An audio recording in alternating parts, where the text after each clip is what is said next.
Everybody, back again, and today we're talking hammers. So if you're just starting out blacksmithing, you're brand new and you don't know what hammers to use, that's what this video is for. I'm sure all the other blacksmiths who have been doing this for a few months, if not a few years, have already figured this out by now, but you can use just about any hammer you want if we're being realistic. I'm just going to go over a few of the different types of hammers that I like to use, the reasons I use them, what I use them for, and why I think that you should have some of these at least in variation in your shop for different projects. I'm going to start off with just a simple rounding hammer. You can get these in all different weights. This is a 2.5 pound, I believe, or 3 pound, something like that. It was just an engineering hammer that I picked up at a yard sale, and I refaced it and put a new handle on it. Each one of these faces has different radiuses, and the reason that is the tighter your radius, the more it's going to depress the steel in that one location and spread it. So I have a tighter radius on this side and a flatter radius on this side, and this is more for drawing material out. This is more for creating more pressure where I'm aiming, and then this is for smoothing that out just that little bit, kind of planishing and still moving material, but leaving less of a hammer mark depression in my material.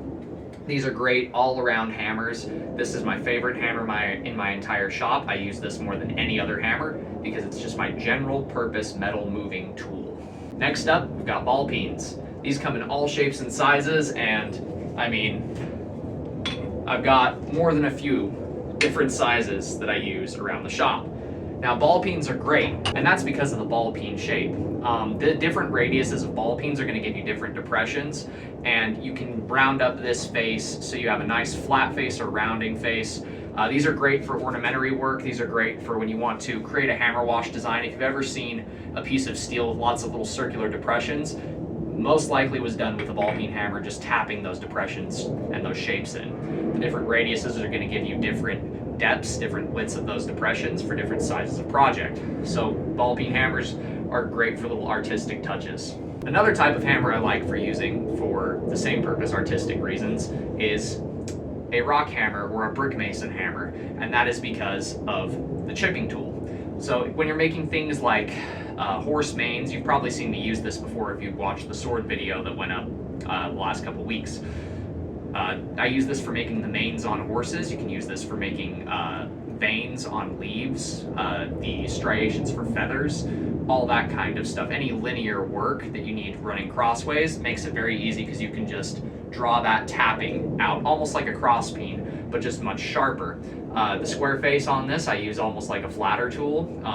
You can also use it to adjust your material if necessary. So if you're tapping on one side and it starts to kink, you can use that to flatten it back out and not really depress the steel too much if you're using lighter blows. Another hammer that I use quite a bit is a lighter hammer that has a round face and a flat face. This is my finishing hammer. When I'm making swords or knives, I'll use this to try and get as much of the hammer marks out as possible before I start grinding, because if you've ever tried to grind out hammer marks in a knife, you'll understand it's quite a task to get the whole thing up to a nice shine. That's why a lot of guys do stock removal, because it just doesn't have the hammer marking problem, and you'll get clean looking metal.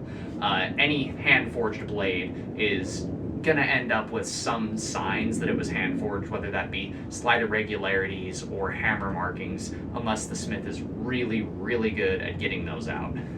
That is something I still struggle with, is getting every depression and every hammer mark out of my steel.